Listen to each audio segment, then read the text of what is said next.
Clint Eastwood has lived a life that's almost as legendary as his films. Starting off in the 1960s with Rawhide, he quickly became a star, blazing a trail that would span decades. But Eastwood isn't just known for his classic westerns and action roles. His life off-screen has had its own share of drama, secrets, and even famous controversies. Now, at 93, Eastwood seems ready to pull back the curtain on it all. From iconic film roles to life's ups and downs, he's sharing what he's learned and what he's kept hidden.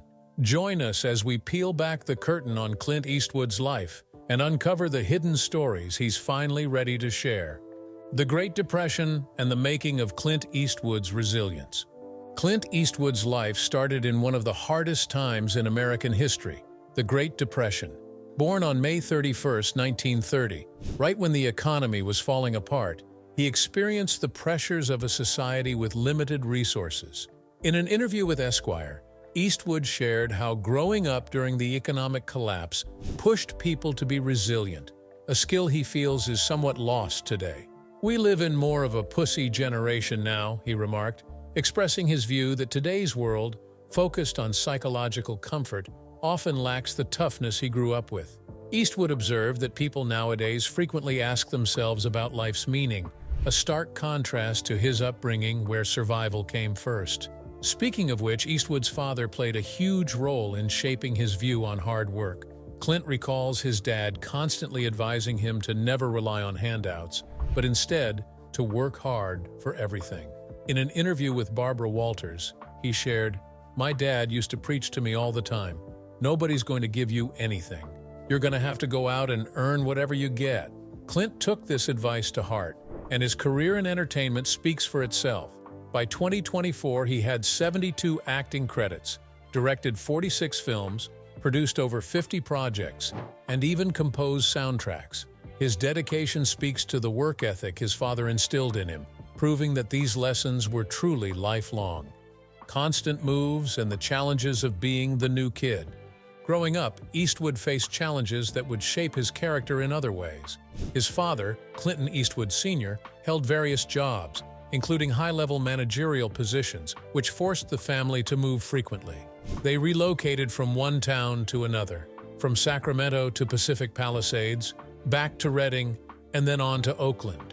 The constant changes made Eastwood the new kid at every school, always needing to adapt to a new environment and new classmates. As he told The Telegraph, his life was filled with shifting schools and trying to fit in, which wasn't always easy for him. Despite being taller than most of his classmates, Eastwood was quite shy. He felt out of place in every new school, always needing to start fresh and find his footing. In an Esquire interview, he mentioned his early days feeling like a fish out of water, unsure of how to make friends or blend in. His father's influence, however, kept him grounded. Eastwood Sr., through his own work ethic and frequent job changes, modeled perseverance. These experiences may have strengthened Clint's adaptability, preparing him for the unpredictable world of Hollywood that lay ahead. Even after he graduated high school, Eastwood's path remained anything but stable. Near-death experiences and tough breaks in Hollywood. Like his father, he juggled a number of jobs, first as a gas station attendant, then a pianist in a bar, and even as a firefighter. When he joined the Army during the Korean War, he experienced one of the most terrifying events of his life. While being transported on a naval torpedo bomber, the flight ran into trouble. Eastwood was tucked into the tight aircraft space when suddenly the door beneath him burst open. As he recalled to The Telegraph, everything went wrong. Radios went out, oxygen ran out, and finally we ran out of fuel up around Point Reyes, California. Eastwood lost consciousness but woke up just in time to realize the pilot was preparing for a forced landing in the ocean. The impact left Eastwood far from the shore, and he had to swim for miles in icy water, fighting the current to reach land. "It was an ordeal I never want to repeat," he told The Telegraph, explaining how he finally collapsed on the beach. This near-fatal crash was an experience that would stay with him, revealing the strength and endurance he would need in his later career. However, his biggest battles were yet to come. Hollywood wasn't exactly welcoming to Clint Eastwood. His first gig as Jennings in Revenge of the Creature during the mid-1950s ended in disappointment. Director Jack Arnold wasn't too pleased to see him on set, exclaiming, "What the hell is this? I told you I don't want to do that goddamn scene." The role was cut, and Eastwood was left scrambling for more acting work. He also dealt with tough agents who would sometimes send him to auditions they knew he wouldn't get, just to keep him hopeful. The early days in Hollywood were filled with setbacks that would have discouraged many, but Eastwood kept pushing forward, determined to make a name for himself. But Clint's life took a difficult turn after leaving the Army. Unsure of his career path, he began taking business administration courses at Los Angeles City College, but eventually decided to give acting a real shot. From being homeless to becoming a Hollywood star. Eastwood spent some time homeless before securing a contract with Universal, where he earned $75 a week. But this opportunity didn't last long. After only a year and a half, Universal let him go, leaving him uncertain of what to do next. Years later, Eastwood's City Heat co-star Burt Reynolds revealed the reason studio executives gave for firing Eastwood. During an appearance on Conan, Reynolds shared that the executives found Eastwood too slow in his speech and complained about his chipped tooth. "You just want to do things your own way," they reportedly told him. Meanwhile, they dismissed Reynolds by saying bluntly, "You can't act." Both actors were pushed out, leaving Clint without a job again. This wasn't the end for Eastwood, though. He wasn't one to give up easily. He went from studio to studio, hoping someone would give him a chance. Eventually, he landed his big break on Rawhide, the show that would launch him to fame in the early 1960s. From that point on, he began the long journey to becoming one of Hollywood's most respected figures. A man known not just for his acting, but for his ability to direct, produce, and create music. But while Clint Eastwood's life may be legendary, it's also been marked by tragedy. Tragedies of losing his parents. Clint Eastwood's father, Clinton Eastwood Sr., passed away in a sudden and heartbreaking moment. In July 1970, his father was preparing for a golf game when his wife, Ruth, noticed something wasn't right. She found him in the middle of a heart attack, and sadly, he didn't survive. Reflecting on his father's death, Eastwood noted how his dad led a largely sedentary life and didn't take very good care of himself. The loss deeply affected Eastwood, who was forced to rethink his own lifestyle. Determined not to go down the same path, Eastwood embraced a healthier way of life, which he shared in Outsider magazine. He advised avoiding carbohydrates, skipping sugary drinks, and staying active. "Stay away from rich desserts," he shared, adding that staying optimistic and getting proper rest are also key to a long life. His father's death also left Eastwood with feelings of guilt over their relationship. Despite living nearby, Eastwood's career kept him too busy to spend as much time with his dad as he wanted. Since then, he's made a conscious effort to prioritize family time, especially with his mother. Eastwood's mother, Ruth, lived much longer, passing away at 97 after suffering a stroke in 2006. Their bond was strong, and Eastwood admired her kindness and generosity. In an interview, he recalled how she would share food with strangers who came to their door. When he won the Academy Award for Best Director for Unforgiven, he regretted not mentioning her on stage, vowing to honor her in his next big moment. And he did. As his mother's health declined, Eastwood did everything he could to keep her alive. But her will to live faded. Her last words to him, "I want out of here, I am tired," marked a difficult moment for Eastwood. Despite his wishes, he respected her choice when she ultimately declined resuscitation. Now, did you know that there was one specific actor he had a famous feud with? Clint Eastwood's feud with John Wayne.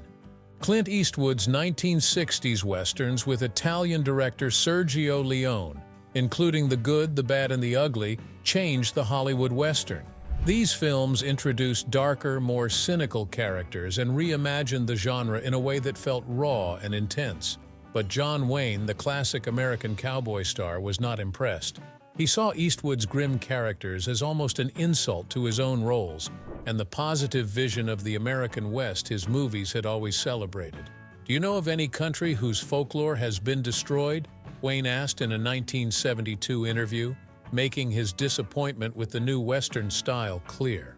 Hoping to work together, Eastwood sent Wayne a script for The Hostiles, a Western he thought would unite their styles.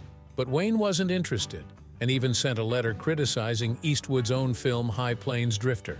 In Wayne's view, it didn't represent the spirit of the true pioneers. Eastwood understood this clash as a generational divide, knowing that Wayne just didn't see westerns the same way he did.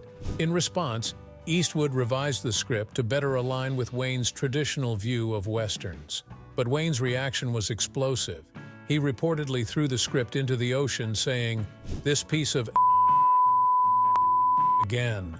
This fiery reaction highlighted the unbridgeable gap between these two Western icons and their clashing visions of the American frontier. The shady side of stardom. For all the praise Clint Eastwood has received, he's also faced criticism. His determination and tough guy image have sparked debate, and some moments from his life reveal a more complicated personality. For one, he's known for his uncompromising ways on set, preferring to stick to his own vision no matter what others think. Some insiders have claimed this has caused friction during projects, even with longtime colleagues. Eastwood's strict approach to filmmaking and his commitment to the tough guy roles he's known for have sometimes made him a divisive figure. Still, his shady side isn't only limited to his work. Over the years, his personal life has stirred its own drama. Eastwood has been at the center of numerous Hollywood controversies, including highly publicized relationships and challenging dynamics within his family. These controversies have painted a portrait of Eastwood as a man willing to live life his way, for better or for worse. A life of secrets, scandals, and family drama. You see, Clint Eastwood's life was never without drama, especially in his relationships. At 23, he married Maggie Johnson in 1953, but even before their wedding, Eastwood admits he was dating other women. Fame and success on Rawhide only expanded the possibilities, and Eastwood reportedly had multiple affairs with women, from flight attendants to reporters. One of these relationships, with Rawhide stuntwoman Roxanne Tunis, would end up lasting years. But Tunis wasn't just another fling. In 1964, she gave birth to Eastwood's daughter, Kimber, while Eastwood was still married to Johnson. But did you know that Eastwood didn't even know he'd become a father until Kimber was a year old? Eastwood shared this surprising moment with author Richard Schickel, comparing the shock to being in an accident. "I was lying on the ground with the wind knocked out of me." Though he was taken aback, it wasn't his last encounter with secrecy in his relationships. This hidden romance with Tunis continued for years, and the child they shared became one of Eastwood's 8 children, each tied to a story of its own. And then there was the duel that never happened. As Eastwood's fame grew, so did the complications in his love life. By the late 1960s, he was a successful movie star and landed a role in the musical Western Paint Your Wagon, alongside Lee Marvin and John Seberg.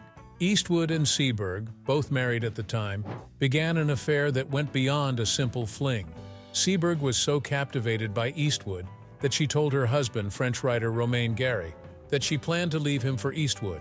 Furious and heartbroken, Gary responded in a way most wouldn't expect. He challenged Eastwood to a duel.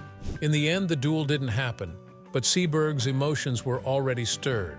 She even informed her publicist that she wanted to make her love for Eastwood public and move forward with a divorce. But what Seberg didn't know was that Eastwood's feelings weren't as strong as hers. To make matters worse, while having an affair with her, Eastwood was also seeing another woman. When filming wrapped, Eastwood left Oregon and returned to Los Angeles, effectively ghosting Seberg. According to Seberg's publicist, she couldn't believe Eastwood had so little regard for her. She was a very vulnerable woman, and the sudden rejection left her devastated.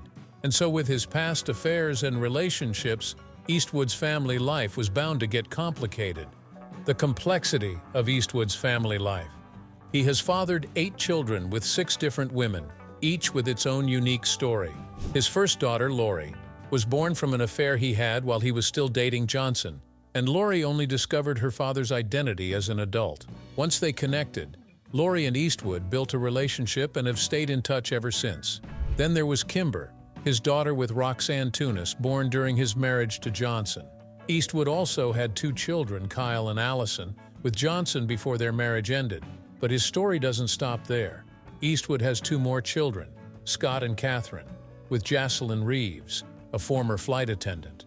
Reeves had Scott's birth certificate marked "Father Declined," which is a detail that reflects the unconventional family dynamics.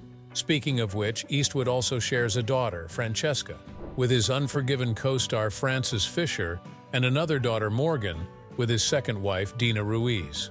Remarkably, Eastwood's second wife, Dina, worked to unify this large blended family. Eastwood credits Dina with fostering connections between his children from different relationships, saying, "I have children by other women. I gotta give Dina the credit for bringing everyone together." Dina even maintained friendly relations with Eastwood's first wife and former girlfriends. The Eastwood family, although unconventional, became a united group, thanks in part to Dina's efforts to blend the branches of Eastwood's complex family tree. But if there's one relationship that left a lasting mark on Eastwood's life, it's his romance with Sandra Locke. A messy breakup with Sandra Locke. They met while filming The Outlaw Josie Wales in 1976, and Eastwood was still married to Johnson at the time. The connection was strong enough that Locke became not only his off-screen partner, but also his co-star in several films during the late 1970s and 1980s. When Eastwood and Johnson finally divorced in 1984, Eastwood and Locke continued their relationship, seemingly committed for the long term. However, by April 1989, things took a drastic turn. Eastwood decided to end the relationship, and Locke claimed she was blindsided by the breakup. The final blow came when she received a letter from Eastwood's attorney, ordering her to move out of the home they had shared for nearly a decade. Feeling betrayed, Locke took legal action against Eastwood, filing a palimony lawsuit. She claimed that Eastwood had intentionally sabotaged her own career as a director, wielding his Hollywood influence to shut down her opportunities. The lawsuit brought new complications as Locke herself was technically married to someone else, a gay friend with whom she had a platonic arrangement. The legal battle dragged on for years, but in 1996, Eastwood agreed to settle with Locke for an undisclosed amount. "This was never about money. It was about my fighting for my professional rights," Locke told the Los Angeles Times after the settlement. Eastwood, however, saw it differently, later telling The Independent, "If you look at Locke's lawsuits, money was the issue." He accused Locke of putting on an act and playing the victim, suggesting that some people feel entitled to the good life without earning it. The breakup with Locke and the messy lawsuit painted a complex picture of Eastwood. It highlighted his commitment to living by his own rules, even if it meant causing pain along the way. Through his relationships and family dynamics, Eastwood has proven himself to be both a Hollywood legend and a man unafraid to embrace a controversial life. Speaking of controversy, while Clint Eastwood admits he wasn't the most faithful husband, some accusations against him were far more serious than infidelity. Fighting back against dark allegations. A close friend, Fritz Maines, who worked as a producer on 17 of Eastwood's films, alleged that he once saw Eastwood hit his first wife, Maggie Johnson, with shocking force.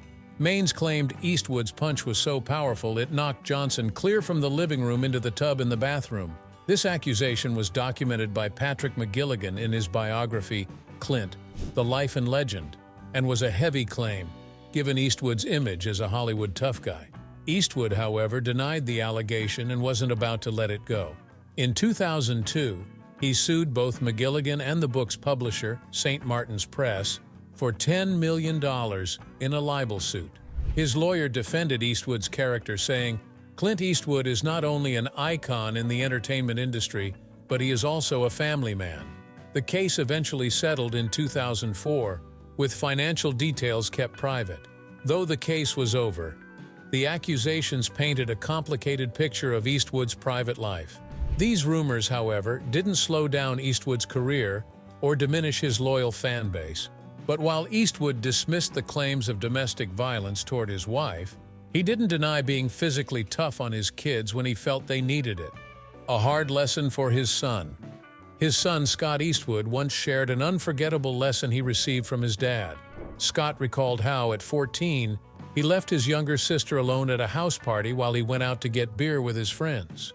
When Eastwood learned what Scott had done, he didn't just talk it out.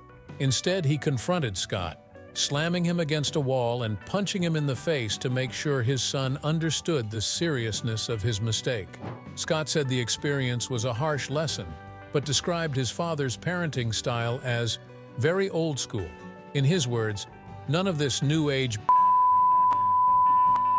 where you can't even smack the kid. Eastwood raised his kids with discipline, and Scott quickly learned there were consequences for his actions. For Eastwood, It was clear that protecting family was non-negotiable, and he expected his kids to take care of each other. For Scott, the incident was a powerful memory that reminded him of how deeply his father valued family responsibility. Speaking of which, did you know that there was an unexpected and scandalous divorce twist? Eastwood's second marriage to Dina Ruiz had its own share of drama. In September 2013, Clint and Dina officially announced their separation, but the situation soon took a twist that had everyone talking. Just 2 days after the news broke, Eastwood was seen out with another woman, Erica Tomlinson Fisher. What made this situation even stranger was how it all started. Erica had previously been married to Scott Fisher, who was suspected of dating Dina, Clint's ex-wife. Erica reportedly called Eastwood's office to voice her suspicions, and soon after, she and Eastwood began dating. It wasn't long before Eastwood's ex-wife, Dina, did actually begin a relationship with Erica's ex, Scott Fisher. The story became almost like a romantic comedy plotline, with the two couples essentially swapping partners. By 2016, Dina married Scott Fisher, while Eastwood and Erica eventually went their separate ways. By 2015, Eastwood had moved on to a new relationship with Christina Sandera, a hostess he met at his Mission Ranch hotel and restaurant. This whirlwind of relationships left fans and the public intrigued by the complicated dynamics. But for Eastwood, it was all part of his often unconventional life journey. The death of his girlfriend. While Clint Eastwood's relationships have sometimes drawn controversy, his long-term relationship with Christina Sandera was quieter and far less dramatic. Eastwood and Sandera began dating in 2014, and their bond grew strong over the years. She was a hostess at his Mission Ranch hotel, and despite Eastwood's fame, their relationship was low profile.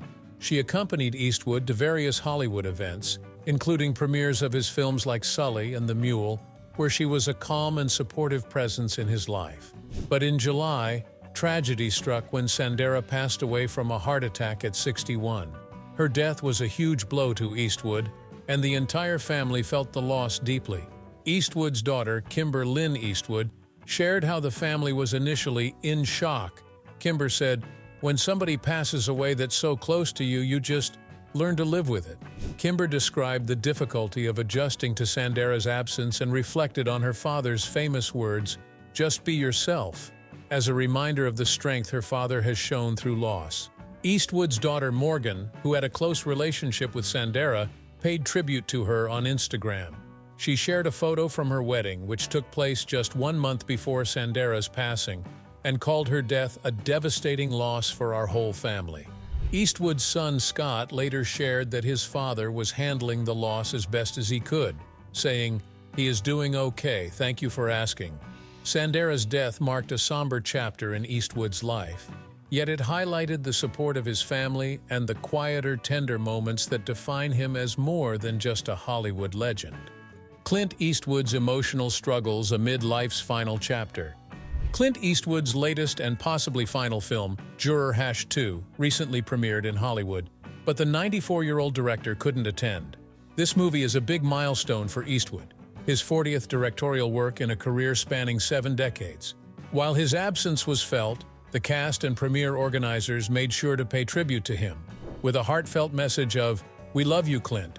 While Eastwood didn't specify why he missed the event at the TCL Chinese theaters, fans were disappointed. Still, his daughter Francesca Eastwood was there to represent the family. Francesca, who has a role in the film, walked the red carpet alone, a moment made complicated by her recent legal trouble. She was arrested on domestic violence charges just a few weeks prior, which has reportedly affected her father. Francesca's arrest added a layer of tension to an otherwise celebratory event, making her appearance at the premiere bittersweet. Juror #2 tells the story of a family man, played by Nicholas Hoult, who struggles with guilt over a past incident while serving on a jury for a murder trial.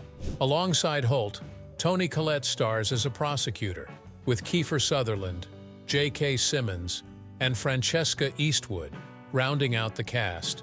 During the premiere, AFI President Bob Gazale informed attendees of Eastwood's absence, expressing that while he could not be here with us tonight, everyone was there in his honor. Collette and Hoult also paid a personal tribute to Eastwood, calling him a truly good, solid human being. Their words resonated with fans who joined the cast in cheering, "We love you, Clint." The premiere served as a moment of admiration, both for Eastwood's work and his lasting influence on Hollywood. Francesca's arrest and Eastwood's recent hardships. The timing of Francesca Eastwood's recent arrest has been tough on her father, who has already been grieving. Just 3 months before the Juror #2 premiere, Eastwood's longtime partner, Christina Sandera, passed away, and her sudden death left Eastwood devastated. A source close to Eastwood revealed that losing Sandera had left him struggling and that he was having a hard time. This recent string of events has left Eastwood feeling that things are out of control, especially given how much being a strong father means to him. Francesca, 31, was arrested on October 12 following a dispute with her boyfriend, actor and personal trainer Alexander Wraith.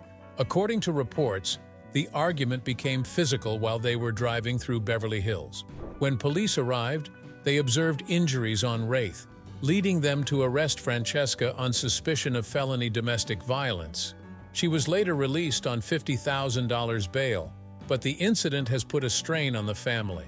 Clint and Francesca have always been close, with friends describing how they speak fairly often, making this event even more painful for Eastwood as he mourns his partner. Since Sandera's death, Eastwood's family has rallied around him. Eastwood's son Scott gave an update on how the family is coping, telling E! News that everyone is great, though he acknowledged that his father is feeling the impact. Through these difficult times, Eastwood's family has been a source of comfort for him, but the recent challenges have undeniably left their mark on the legendary actor and director. What do you think about Clint Eastwood's somewhat unconventional life journey, balancing fame, family, and personal challenges? Share your thoughts in the comments below, and don't forget to like, subscribe, and hit the notification bell for more fascinating stories.